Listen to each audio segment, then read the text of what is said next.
Today I would like to show you the project that was built as a part of the Python Django program from Edioda, which is called as a blog application and which is built using Django 2.2.12 framework.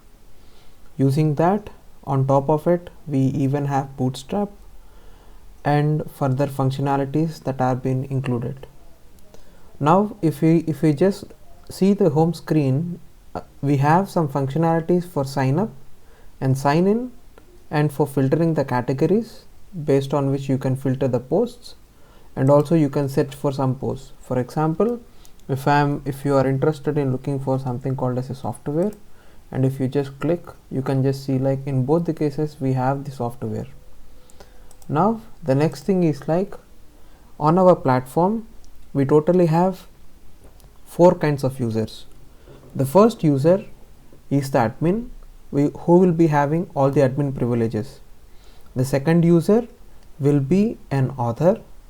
Third one is a reader, and the fourth one is an anonymous author, anonymous person who is not logged onto a platform.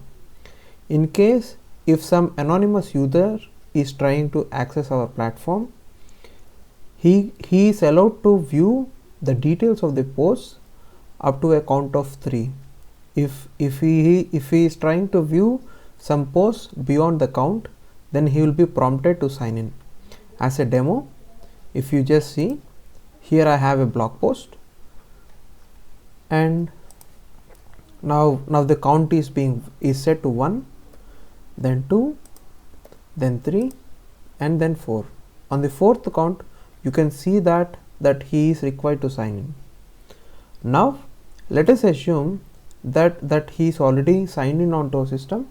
As an example, I would like to take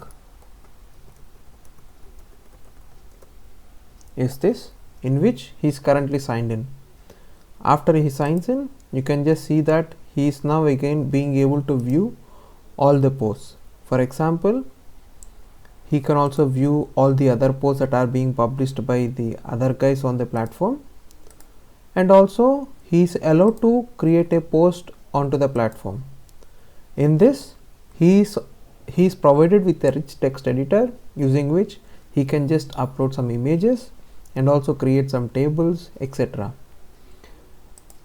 And once he creates the post, he will be again signed in, he will be again redirected to the post detail page, in which he can view the post that he has been published. The next thing is that we even have an option to change our password, in which we just have to enter our old password, new password, and again the new password for confirmation.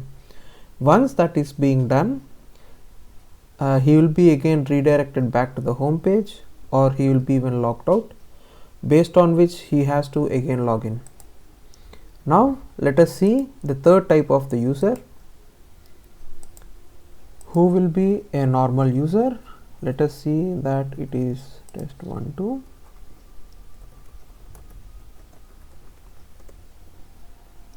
Now this user is just a reader, and if he is trying to add a post, he will be provided with this particular page stating that you do not have sufficient permissions either to access or modify this page.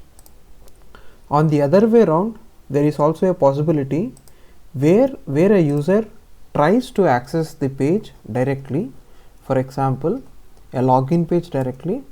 Then you could see that he will not be shown with that login page, but he is being redirected to the home page. Now if you just see onto the profile, now this user has just his username and the email that he has provided along with the profile picture. As of now, you can update the first name, last name of the user. Let us try that, in which you could see that the form that is being rendered with the information that is being already present. Let me just say him as a test user, and once he is being updated, you can see that his full name has been updated onto the platform.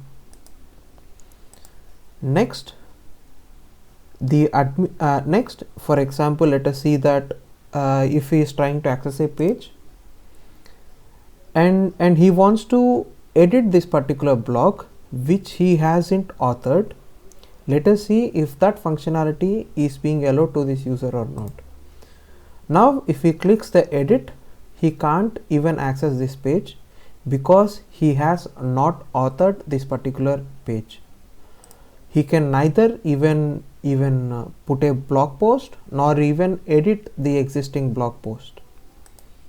So this way you can see that it is possible for him to either view the post, and he is being restricted to even create a new post. Now let us assume that I have a password, I have a user, but I have forgotten his password. In that case, you can either provide the email ID. In this case, that is better, because if you provide the user ID over here, in case if he wants to send an email, in case if he is not existing on the system, then it is not possible to send him.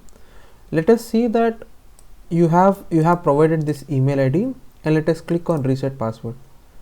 After he submits the form, you can see that an email would be sent to you if your email is registered with us. As of now, there is no email backend that has been is configured, so you cannot see because it's a dummy email address.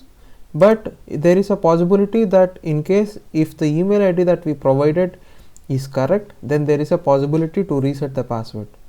In this case, we do not have it because it is not on our system. Now let us check the admin panel in order to just take one email address. Let us say this is the email address, and we want to just reset the password. So click here, then reset the password. Now it is a proper email address. So let us see what happens on the console.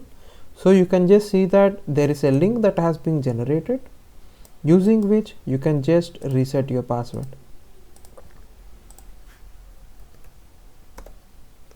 So in this case, you can just provide a new password.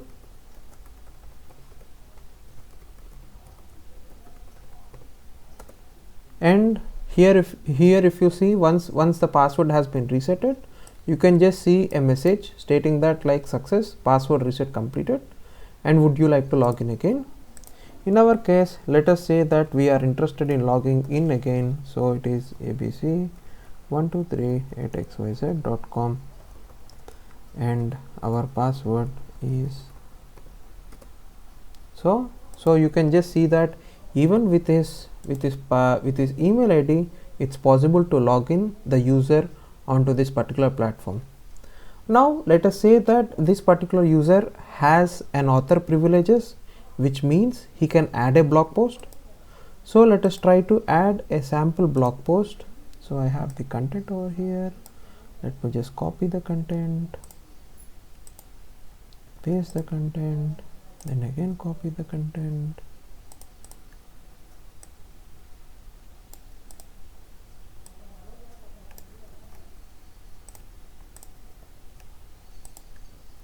And let me just remove some stylings that are associated with it, and let us put let us specify a category in this case, and then publish it, and let us choose an image and create a blog post. Now if you see, once this particular blog post has been created, you can see it on the platform with the content that he has published it. Also, not only that, if you go onto the home page, you can also see that this has been even displayed onto our home page. So this way a normal user can post the blog post that he is interested to post in, and also he can also search in case if he is interested.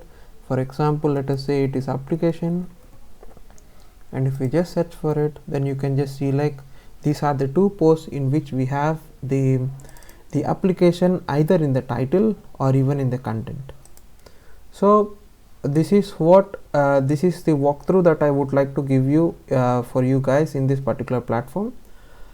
There is this particular application is still under development, in which post developments it is possible to see that it is a fully functional website, even though it is a fully functional website right now.